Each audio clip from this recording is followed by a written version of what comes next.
세계가 경주를 비웃었습니다. 서울도 아니고 부산도 아닌 지방 도시에서 에이펙을, 고분이랑 절이나 보러 가는 관광지에서 세계 정상회담을 BBC, CNN, NHK 모두가 준비했습니다. 한국의 실패를 보도할 준비를. 그런데 경주는 침묵했습니다. 변명도 없었고 해명도 없었습니다. 그냥 보여줬습니다.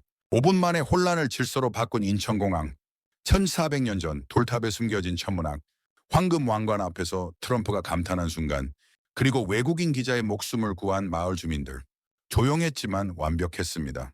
25년 경력 베테랑 기자는 왜 기사 제목을 바꿨을까요? 일본이 침묵한 이유는 무엇일까요? 도쿄 공항에서 경주행 티켓이 매진된 진짜 이유는? 충격의 진실 지금 시작합니다. 여러분, 오늘도 저 담비를 찾아주셔서 진심으로 감사드립니다. 이 영상을 통해 우리는 결국 하나의 대한민국이라는 마음이 드신다면 댓글에 한국이라는 단어 하나만 남겨주세요. 마음이 안 생긴다면 분열이라고 적어주세요. 여러분의 한 글자가 저에게 큰 힘이 됩니다. 그럼 지금부터 오늘의 이야기를 시작하겠습니다. 저는 25년간 단 한 번도 울지 않았습니다. 전쟁터에서도, 동료의 장례식에서도, 특종을 빼앗겼을 때도. 그런데 오늘 런던 BBC 본사 화장실 거울 앞에서 저는 제 눈이 붉어지는 걸 봤습니다. 한국 경주. 그 두 단어가 제 인생을 무너뜨렸습니다. 30분 전 일입니다. 편집국 회의실. 형광등 불빛이 차갑게 내려앉았습니다. 6명의 편집진이 앉아 있었고 저는 맨 끝자리에 서 있었습니다. 앉으라는 말도 없었습니다. 편집장이 서류를 넘기며 말했습니다. 톰슨, 이번 중동 특집은 제임스가 맡게 됐네. 심장이 멈췄습니다. 제임스요? 그래. 젊은 시각이 필요해. 독자 반응도 좋고. 저는 그 기사를 3개월간 준비했습니다. 시리아 난민 캠프에 직접 들어갔고 UN 관계자 5명을 인터뷰했습니다. 총알 소리를 들으며 카메라를 들었습니다. 제 기사였습니다. 편집장은 계속 말했습니다. 대신 자네는 한국으로 가게. 경주라는 도시에서 에이펙 취재 말이야. 다음 주 월요일 출발이네. 한국. 경주. 그 단어들이 귓속으로 파고들었습니다. 저는 데이비드 톰슨입니다. 47세, BBC 국제부 선임 기자. 그게 전부입니다. 화려한 이력 따위 중요하지 않습니다. 지금 이 순간 저는 후배에게 밀렸고 한국이라는 낯선 곳으로 쫓겨나게 됐으니까요. 경주요? 거기가 어딘데요? 지방 도시야. 신라시대 유적지 있는 곳. 에이펙 정상회담이 거기서 열린다네. 에이펙을요? 지방 도시에서요? 저는 믿을 수 없었습니다. 트럼프, 시진핑 같은 세계 정상들이 고분이랑 절밖에 없는 시골 도시에 모인다고요? 말이 됩니까? 편집장은 표정 하나 변하지 않았습니다. 한국 정부가 그렇게 정했으니 어쩔 수 없지. 11월 10일부터 일주일 일정이야. 준비 잘하게. 회의는 끝났습니다. 저는 회의실 밖으로 나왔습니다. 복도는 텅 비어 있었습니다. 제 구두 소리만 울렸습니다. 딱, 딱, 딱. 25년의 무게가 발끝에 박혔습니다. 화장실로 들어갔습니다. 찬물로 얼굴을 씻었습니다. 거울 속 남자는 낯설었습니다. 주름이 깊어졌고 눈가는 처졌고 머리엔 백발이 섞여 있었습니다. 저는 거울을 똑바로 봤습니다. 데이비드 톰슨. 당신은 지금 무너지고 있어. 주먹으로 세면대를 쳤습니다. 둔탁한 소리가 화장실에 울렸습니다.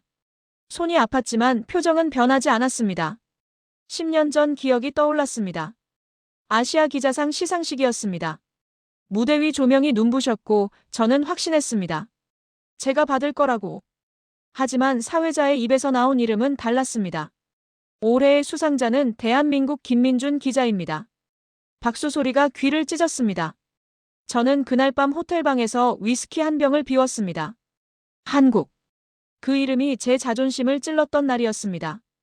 그리고 지금 다시 그곳으로 가게 됐습니다. 이번엔 좌천이라는 이름으로. 사무실로 돌아왔습니다. 책상 위엔 출장 명령서가 놓여 있었습니다. 누가 갖다 놓았는지는 중요하지 않았습니다. 서류를 펼쳐보니 대한민국 경주시라는 글자가 선명했습니다. 11월 10일부터 17일까지 일주일간 에이펙 정상회담을 취재하라는 내용이었습니다. 경주. 저는 그 도시를 검색했습니다. 화면에 뜬 이미지들은 한결같았습니다. 둥근 고분, 낡은 절, 석탑. 관광객이나 가는 곳이었습니다. 서울도 아니고 부산도 아닌 그저 지방의 작은 도시였습니다. 왜 하필 거기서 에이펙을 여나요? 저는 냉소적으로 웃었습니다. 한국 정부의 과시욕이겠죠. 작은 도시를 세계 무대에 올려놓고 싶은 거겠죠. 하지만 현실은 다를 겁니다. 인프라가 부족할 거고, 교통은 혼잡할 거고, 준비는 미흡할 겁니다. 저는 그걸 다 기록할 겁니다. 팩트로. 정확하게. 동료 기자 한 명이 지나가다 말했습니다. 톰슨, 한국 간다며? 좋겠네. 관광이나 하고 와. 관광. 그 단어가 가슴을 찔렀습니다. 이건 관광이 아니라 추방입니다. 좌천입니다. 하지만 저는 웃으며 대답했습니다. 그래, 고분이나 실컷 보고 올게. 그는 웃으며 지나갔습니다. 아무도 제 속마음을 몰랐습니다. 아무도 신경 쓰지 않았습니다. 오후 6시가 되어서야 저는 자리에서 일어났습니다. 퇴근 시간이었습니다. 런던의 하늘은 무거웠습니다. 비는 내리지 않았지만 구름이 짓눌렀습니다. 지하철을 타고 집으로 향했습니다. 사람들로 가득한 차량에서 땀 냄새와 향수 냄새가 뒤섞였습니다. 아무도 저를 알아보지 못했습니다. 예전엔 달랐습니다. 길거리에서 사람들이 알아봤습니다. BBC의 톰슨 아니세요? 사인 좀 해주세요. 그때가 그리웠습니다. 집에 도착했습니다. 1인 아파트였습니다. 템스강이 보이는 작은 방. 저는 혼자였습니다. 결혼도 안 했고 자식도 없었습니다. 기자 생활이 전부였습니다. 그게 제 선택이었습니다. 소파에 앉아 노트북을 켰습니다. 경주 에이펙 2025라고 검색했습니다. 검색 결과가 쏟아졌습니다. 각국 정상 참석이 확정됐다고 했습니다. 트럼프 대통령, 시진핑 주석, 푸틴 대통령까지 세계가 주목하는 행사라고 했습니다. 그런데 왜 하필 경주일까요? 왜 서울이 아니라 지방 도시일까요? 기사를 하나 클릭했습니다. 경주는 천년고도입니다. 전통과 현대가 조화를 이루는 도시입니다. 한국 문화의 정수를 보여주는 무대가 될 것입니다. 저는 코웃음을 쳤습니다. 천년고도라니. 전통과 현대의 조화라니. 그냥 포장일 뿐입니다. 실제로 가보면 다를 겁니다. 교통은 마비될 거고, 숙소는 부족할 거고, 통역은 오류투성이일 겁니다. 저는 다 볼 겁니다. 기록할 겁니다. 그때 이메일 알림이 떴습니다. 편집국에서 온 메일이었습니다. 제목은 동행기자 배정이라고 적혀 있었습니다.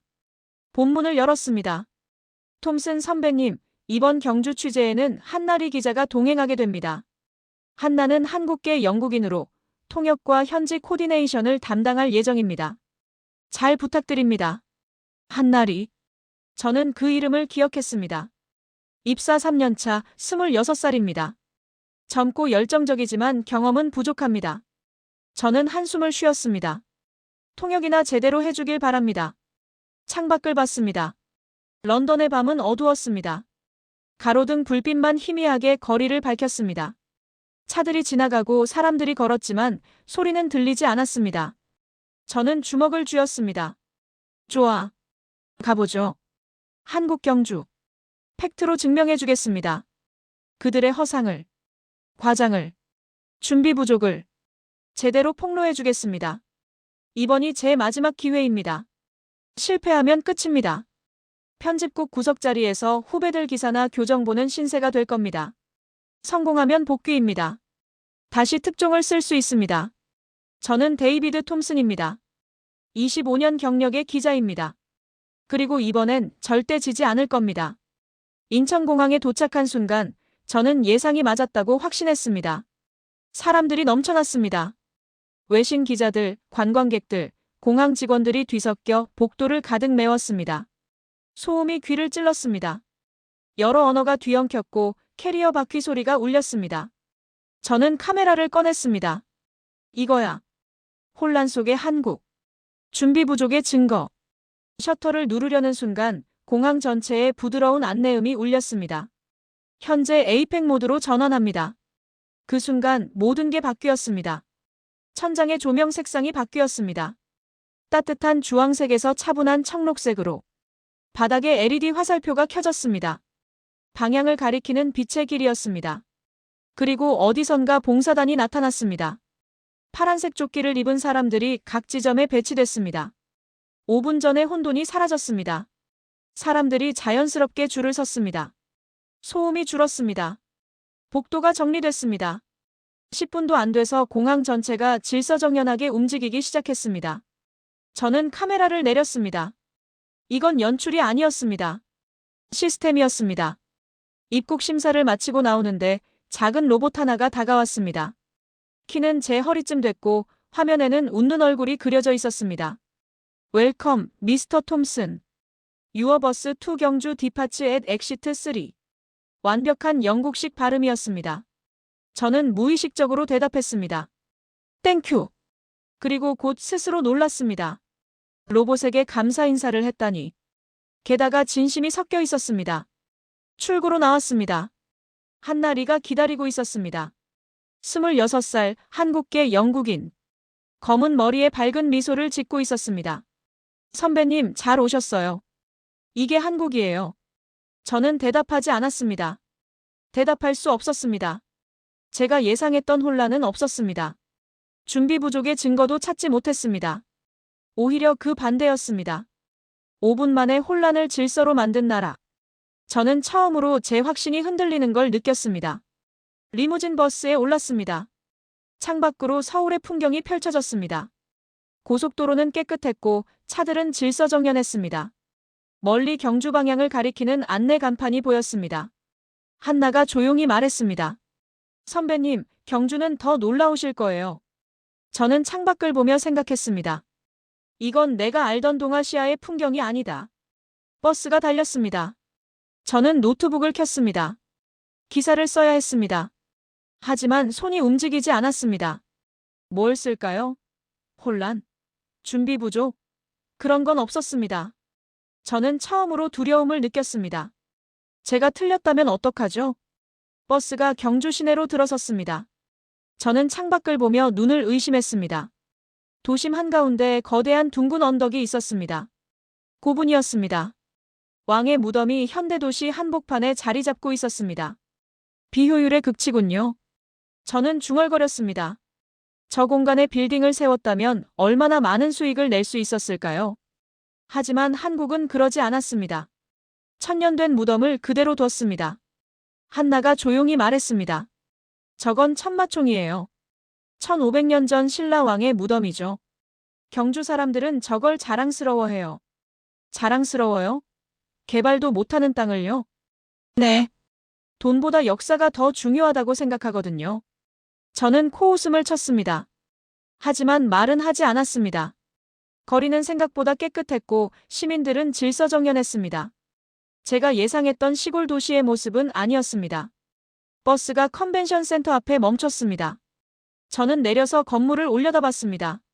숨이 멎었습니다. 전통기와의 곡선과 유리의 직선이 조화를 이루고 있었습니다. 지붕은 한국 전통 건축 양식이었지만 벽면은 투명한 유리였습니다.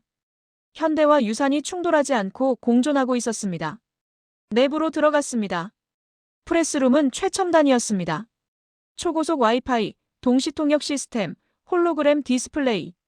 BBC 본사보다 정교했습니다. 저는 무의식적으로 중얼거렸습니다. 준비가 부족하다고 했죠? 한나의 목소리가 귓가에 들렸습니다. 저는 대답하지 않았습니다. 대답할 수 없었습니다. 프레스룸엔 이미 각국 기자들이 모여 있었습니다. CNN, BBC, 알자지라, NHK. 세계 주요 언론사들이었습니다. 모두 똑같은 표정을 짓고 있었습니다. 놀라움과 당혹감이 섞인 얼굴이었습니다. 미국 CNN 기자가 다가왔습니다. 톰슨, 자네도 왔군. 이거 봤나? 경주라는 이 도시 말이야. 뭐가요? 지방 도시라면서. 이건 완전히 준비된 도시야. 인프라가 장난 아니더군. 저는 아무 말도 하지 않았습니다. 인정하고 싶지 않았습니다. 그때 프레스룸 스크린에 속보가 떴습니다. 트럼프 대통령, 시진핑 주석, 경주행 확정. 프레스룸이 술렁였습니다. 각국 기자들이 카메라를 챙기고 노트북을 열었습니다. 세계 정상들이 이 작은 도시로 오고 있었습니다. 저는 생각했습니다. 지방 도시가 아니었습니다. 지금 이 순간 경주는 세계의 중심이었습니다. 저녁 시간이 됐습니다. 한나가 저를 전통 한식 식당으로 데려갔습니다. 한옥 건물이었습니다. 기와 지붕 아래 따뜻한 불빛이 새어나왔습니다.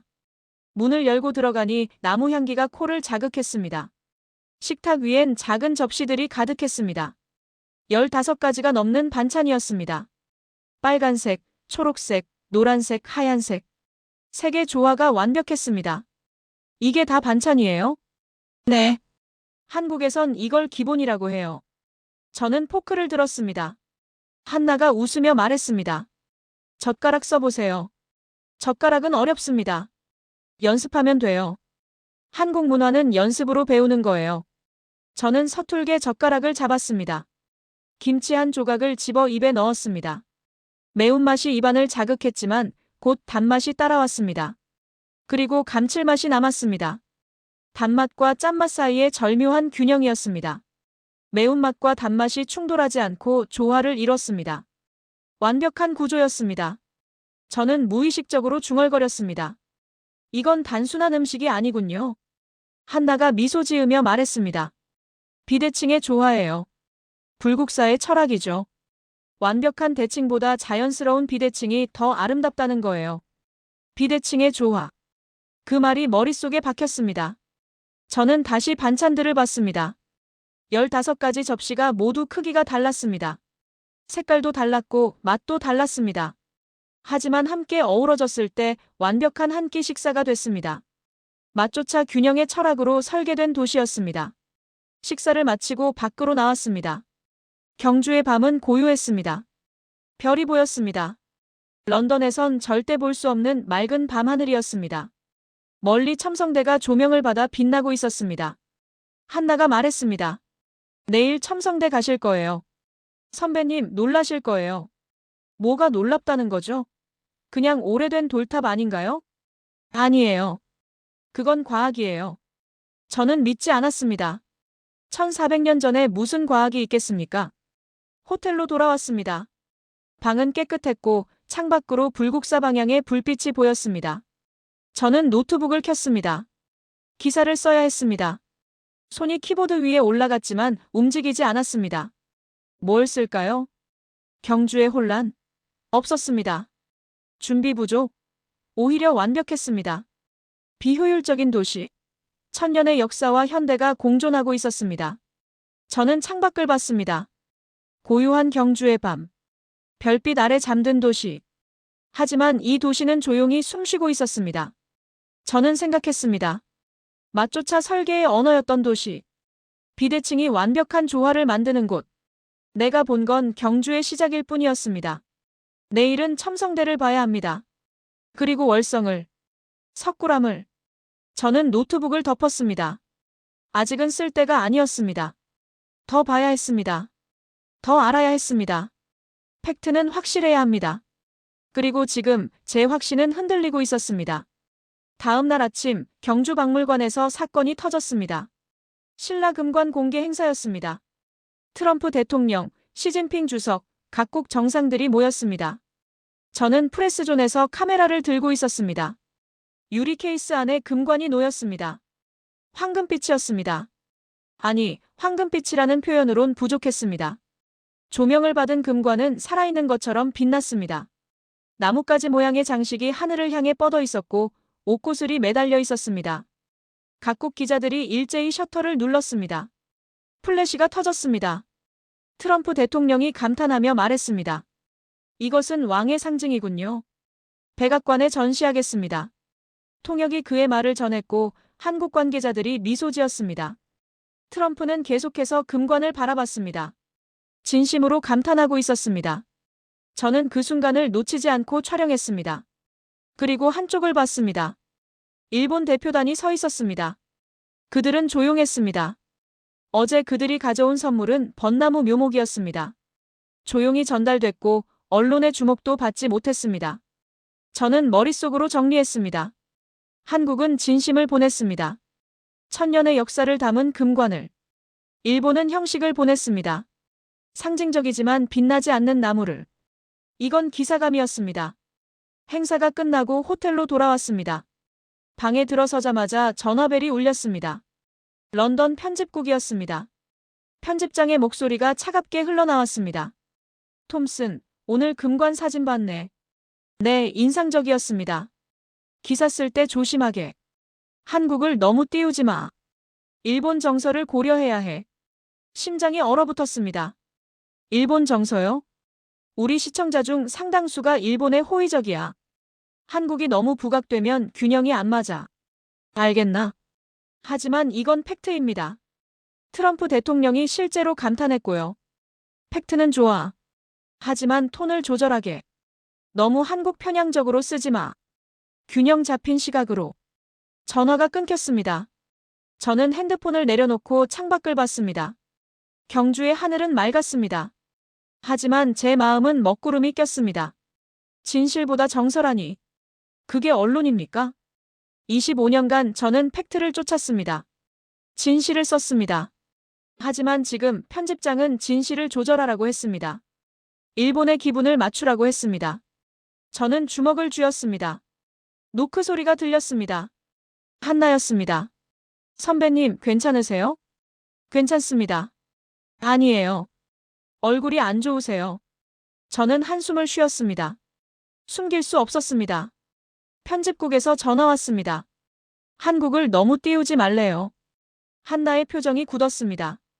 진실을 쓰실 거죠? 진실보다 구조가 우선입니다. 저는 기자니까요. 그건 기자가 아니에요. 한나의 목소리가 단호했습니다. 26살 후배가 47살 선배에게 하는 말이 아니었습니다. 하지만 그녀의 눈빛엔 흔들림이 없었습니다. 선배님, 진실은 변하지 않아요.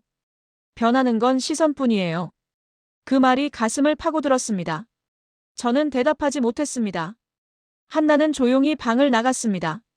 문이 닫히는 소리가 유난히 크게 들렸습니다. 혼자 남았습니다. 저는 노트북을 켰습니다. 기사 초안을 열었습니다. 이미 몇 줄 써놨던 글이 화면에 떠올랐습니다. 경주의 성공은 과도한 연출이다. 화려한 금관 뒤엔 준비 부족이 숨어 있다. 제가 써온 방식 그대로였습니다. 냉소적이고 비판적이고 균형 잡혔다고 스스로 믿었던 시각이었습니다. 하지만 커서가 멈췄습니다. 모니터 반사 속에 제 얼굴이 비쳤습니다. 낯설었습니다. 주름진 얼굴, 굳은 표정, 차가운 눈빛. 이게 저입니까? 창밖을 봤습니다. 불국사 방향에서 은은한 불빛이 번지고 있었습니다. 첨성대가 조명을 받아 빛나고 있었습니다. 경주는 조용했지만 살아 숨쉬고 있었습니다. 저는 생각했습니다. 팩트는 내가 보는 게 아니라 그들의 삶 속에 있었습니다. 금관은 과시가 아니라 자부심이었습니다. 트럼프의 감탄은 연출이 아니라 진심이었습니다. 일본의 침묵은 형식의 한계였습니다. 저는 손을 키보드 위에 올렸습니다. 그리고 기존 문장을 지웠습니다. 새로운 문장을 썼습니다. 경주는 작지 않았다. 천년의 시간을 품은 거대한 도시였다. 손이 떨렸습니다. 하지만 눈빛은 단단했습니다. 저는 계속 썼습니다. 신라금관은 황금이 아니라 자존심이었다. 천년을 이어온 한국의 진심이었다. 트럼프 대통령은 그것을 알아봤다. 1시간이 지났습니다. 기사가 완성됐습니다. 제목은 한국은 과거에 머물지 않았다였습니다. 저는 파일을 저장했습니다. 그리고 편집국으로 송고 버튼을 눌렀습니다. 10분 후 전화가 울렸습니다. 편집장이었습니다. 목소리가 차가웠습니다. 톰슨, 이건 찬양 기사야. 일본 시청자들 반응이 안 좋을 거야. 저는 침착하게 대답했습니다. 이건 팩트입니다. 팩트가 아니라 편향이야. 진실을 두려워하는 순간 언론은 죽습니다. 뭐? 저는 25년간 팩트를 썼습니다. 그런데 오늘 진짜 팩트를 썼더니 편향이라고 하시는군요. 그럼 지난 25년은 뭡니까? 편집장은 잠시 말이 없었습니다. 저는 계속 말했습니다. 이 기사는 송출됩니다. 수정하지 않겠습니다. 만약 철회하신다면 제 사표도 함께 보내겠습니다. 전화가 끊겼습니다. 저는 핸드폰을 내려놓았습니다. 손이 떨렸지만 후회는 없었습니다. 창밖을 봤습니다. 경주의 밤은 여전히 고요했습니다. 저는 처음으로 거짓말하지 않았습니다. 다음 날 아침, 저는 첨성대로 향했습니다. 단순한 돌탑일 뿐이라고 생각했습니다. 관광객이나 보러 오는 유적지. 하지만 현장에 도착하자마자 생각이 바뀌었습니다. 높이 9m 남짓한 석조 건축물이었습니다. 362개의 돌로 쌓아 올린 탑이었습니다. 멀리서 보면 평범했지만 가까이 다가가니 숨이 멎었습니다. 현장 해설사가 태블릿을 꺼내 보여줬습니다. 이 첨성대는 362개의 돌로 만들어졌습니다. 1년 365일을 상징하죠. 그리고 GPS로 측정해도 동서남북 오차가 5cm 미만입니다. 1400년 전에요? 네. 춘분과 추분에는 정확히 이 창문으로 빛이 들어옵니다. 저는 믿을 수 없었습니다. 위성급 정밀도라니. 1400년 전 사람들이 어떻게 이런 계산을 했습니까? 해설사는 계속 설명했습니다. 홀로그램 영상이 떠올랐습니다. 첨성대의 구조가 3차원으로 펼쳐졌습니다. 기단부, 원통부, 정자석. 모든 부분이 천문 관측을 위한 설계였습니다. 이건 과학입니다. 저는 무의식적으로 중얼거렸습니다. 한나가 옆에서 조용히 말했습니다. 선배님, 이게 한국이에요. 저는 카메라를 들었습니다. 첨성대를 촬영했습니다. 돌은 움직이지 않았지만 제 신념은 흔들렸습니다. 1400년 전의 별이 오늘의 저를 비추고 있었습니다. 호텔로 돌아왔습니다. 전화벨이 울렸습니다. 또 편집국이었습니다. 톰슨, 첨성대 사진 받았네. 기사 쓸 때 과학적으로 너무 쓰지 마. 그냥 관광용 콘텐츠로 포장해. 관광용이요? 이건 천문대입니다. 과장하지 마.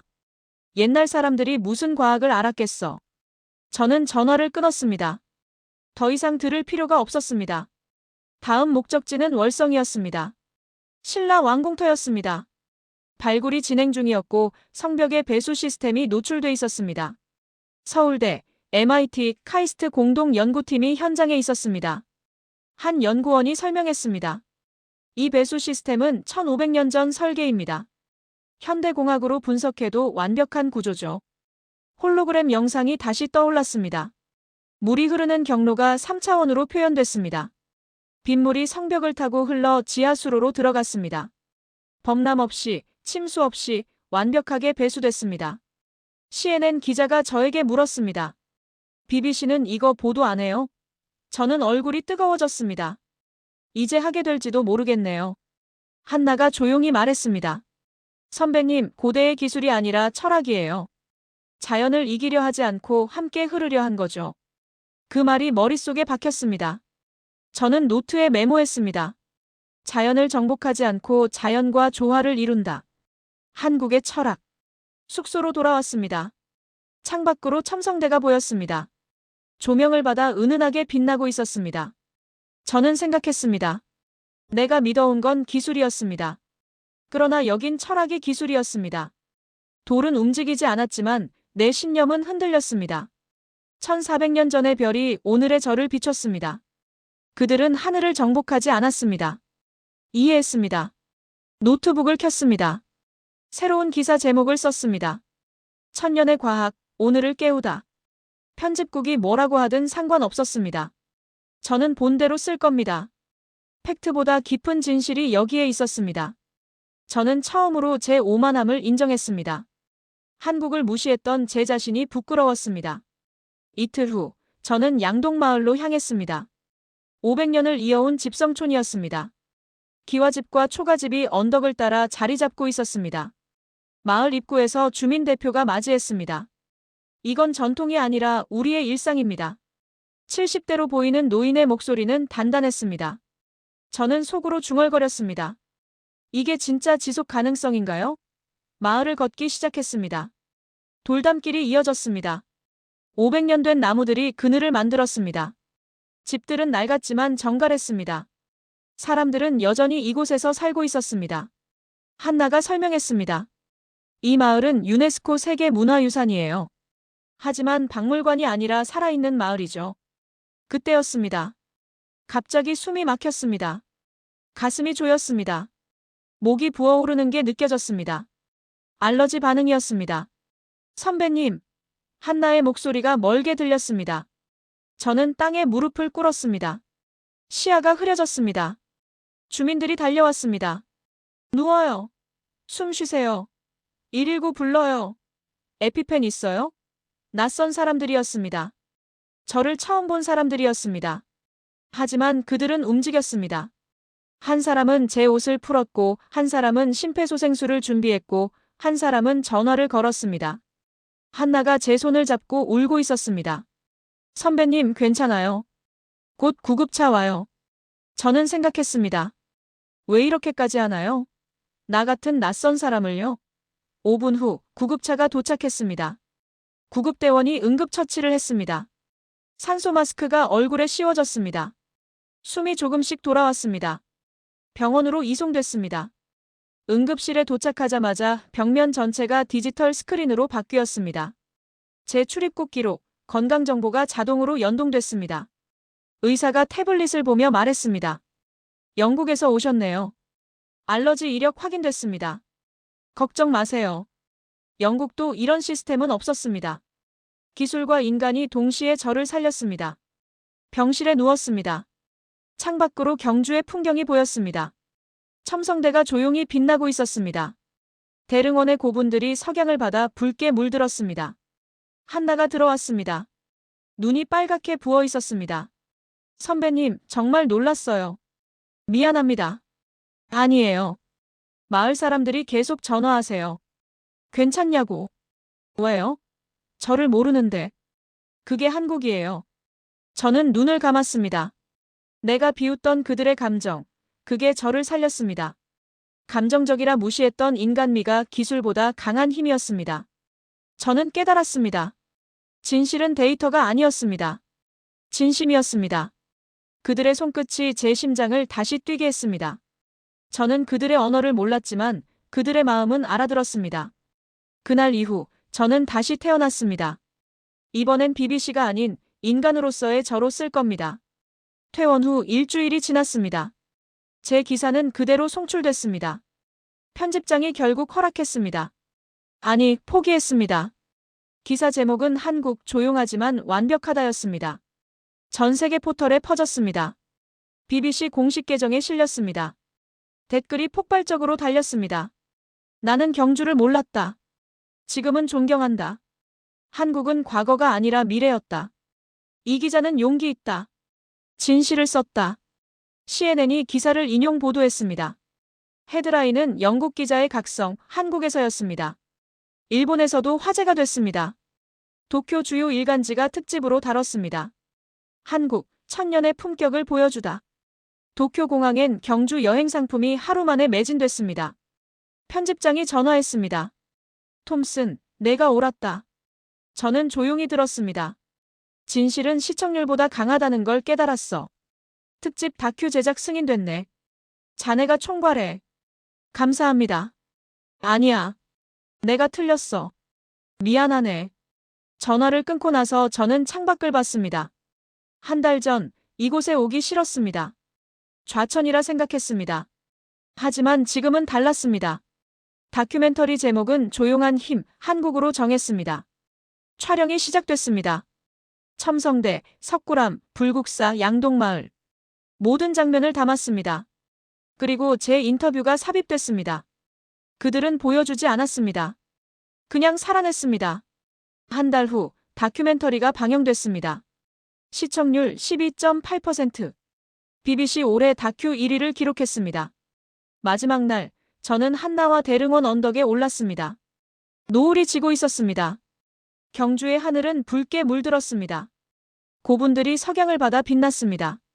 저는 말했습니다. 저는 당신을 무시했습니다. 한나가 미소 지으며 대답했습니다. 진실은 변하지 않아요. 변하는 건 시선뿐이죠. 저는 고개를 숙였습니다. 고맙습니다. 당신이 제 눈을 열었어요. 귀국길 비행기 안에서 저는 창밖을 봤습니다. 멀어지는 경주. 조용하지만 완벽했던 그 도시.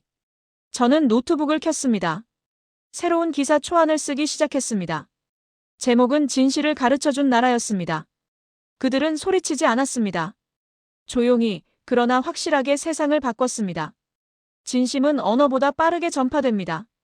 한국은 기술로 세계를 놀라게 했지만 마음으로 세계를 감동시켰습니다. 저는 기자로 왔습니다. 그러나 인간으로 돌아갑니다. 런던 하늘이 보였습니다. 여전히 회색이었습니다. 하지만 제 마음은 달랐습니다. 저는 진실을 배웠습니다. 그 이름은 한국이었습니다. 런던으로 돌아온 지 일주일이 지났습니다. 제 기사는 세계를 뒤흔들고 있었습니다. BBC 홈페이지 메인에 계속 올라왔고 소셜미디어에선 하루에 수만 건씩 공유됐습니다. CNN이 메인 뉴스로 다뤘습니다. 헤드라인은 영국 기자의 한국 각성이었습니다. 앵커가 제 기사를 인용하며 말했습니다. 25년 경력의 베테랑 기자가 편견을 깨고 진실을 썼습니다. 한국은 조용하지만 완벽했다는 그의 말이 전 세계에 울림을 주고 있습니다. 프랑스 르몽드도 특집 기사를 냈습니다. 독일 슈피겔도 스페인 엘파이스도 뒤따랐습니다. 한국이라는 이름이 세계 언론을 장식했습니다. 가장 놀라운 건 일본이었습니다. 요미우리 신문 일면에 실렸습니다. 한국, 천년의 품격이라는 제목이었습니다. 기사는 조심스러웠지만 진심이 담겨 있었습니다. 우리는 한국을 과소평가했다. 이제 배워야 할 때다. 도쿄 나리타 공항 여행사 카운터엔 줄이 늘어섰습니다. 경주 패키지 상품이 매진됐습니다. 일본인들이 한국행 티켓을 사기 위해 기다리고 있었습니다. 편집장이 다시 전화했습니다. 톰슨, 특집 다큐 시청률 나왔네. 얼마나 나왔습니까? 12.8%야. 올해 BBC 다큐 중 1위네. 저는 숨을 멈췄습니다. 조용한 힘, 한국. 그 제목의 다큐멘터리가 영국 시청자들의 마음을 움직였습니다. 1시간 분량의 영상 속에는 첨성대, 석굴암, 양동마을, 그리고 저를 살린 한국인들의 모습이 담겨 있었습니다. 제 인터뷰가 클라이맥스였습니다. 그들은 보여주지 않았습니다. 그냥 살아냈습니다. 천년의 철학이 일상이 된 나라. 기술과 따뜻함이 공존하는 나라. 저는 한국에서 진실을 배웠습니다. 방송 직후 BBC 게시판이 마비됐습니다. 댓글이 폭주했습니다. 나도 경주에 가고 싶다. 한국을 오해하고 있었다. 이 기자는 용기 있다. 진실을 말했다. 편집장의 목소리가 계속 들렸습니다. 톰슨, 내가 옳았어. 진실은 시청률보다 강하다는 걸 깨달았네. 고맙네. 아닙니다. 제가 배웠습니다. 뭘? 진실을 두려워하지 않는 법을요. 전화를 끊고 나서 저는 창밖을 봤습니다. 런던의 하늘은 여전히 회색이었습니다. 하지만 제 마음은 맑았습니다. 그날 저녁 이메일이 왔습니다. 한나였습니다. 선배님, 다큐 봤어요. 정말 감동이었어요. 선배님이 진심을 쓰셨어요. 한국 사람들도 다들 감사해하고 있어요. 경주시장님이 선배님께 감사패를 보내고 싶대요. 저는 미소 지었습니다. 답장을 썼습니다. 한나, 고마웠어요. 당신이 제 눈을 열었어요. 진실은 변하지 않는다는 당신 말이 맞았어요. 일주일 후 편집국에서 회의가 있었습니다. 28살 제임스가 옆에 앉았습니다. 그가 조심스럽게 말했습니다. 선배님, 다큐 정말 대단했어요. 저도 배웠어요. 저는 고개를 끄덕였습니다. 제임스, 진실을 쓰세요. 두려워하지 말고. 편집장이 자료를 나눠줬습니다. 톰슨, 다음 특집은 자네가 총괄하게. 주제는 자유야. 저는 자료를 받아들었습니다. 25년 만에 처음으로 자유를 얻었습니다. 진실을 쓸 자유. 그날 밤 집으로 돌아왔습니다. 템스강이 보이는 작은 방. 저는 소파에 앉아 노트북을 켰습니다. 새로운 기사를 쓰기 시작했습니다. 제목은 진실을 가르쳐준 나라였습니다. 저는 25년간 팩트를 쫓았습니다. 냉정함이 무기라 믿었습니다. 감정은 사치라 생각했습니다. 그런데 한국에서 배웠습니다. 진실은 팩트가 아니라 진심이라는 것을. 첨성대의 별빛이 1400년을 건너 저를 비췄습니다. 석굴암의 부처는 1000년을 넘어 저를 깨웠습니다. 양동마을 사람들의 손길이 제 생명을 살렸습니다. 그들은 소리치지 않았습니다. 과시하지 않았습니다. 그냥 살았습니다. 천년의 철학을 일상으로 살았습니다. 한국은 기술로 세계를 놀라게 했습니다. 하지만 진짜 감동은 마음에서 왔습니다. 인천공항의 질서, 경주의 품격, 시민들의 따뜻함. 그것이 한국의 힘이었습니다. 조용하지만 완벽했습니다. 저는 기자로 갔습니다. 하지만 인간으로 돌아왔습니다. 편견이 무너진 자리엔 존경이 남았습니다. 기사를 다 쓰고 나서 저는 창밖을 봤습니다. 런던의 밤은 어두웠습니다. 하지만 먼 곳 한반도 어디쯤엔 첨성대가 빛나고 있을 겁니다. 대릉원의 고분들이 달빛을 받고 있을 겁니다. 핸드폰이 울렸습니다. 한나였습니다. 선배님, 경주에서 또 에이펙 열린대요. 내년에 같이 가실래요? 저는 웃으며 대답했습니다. 물론이죠. 이번엔 학생으로 가겠습니다. 학생이요? 네.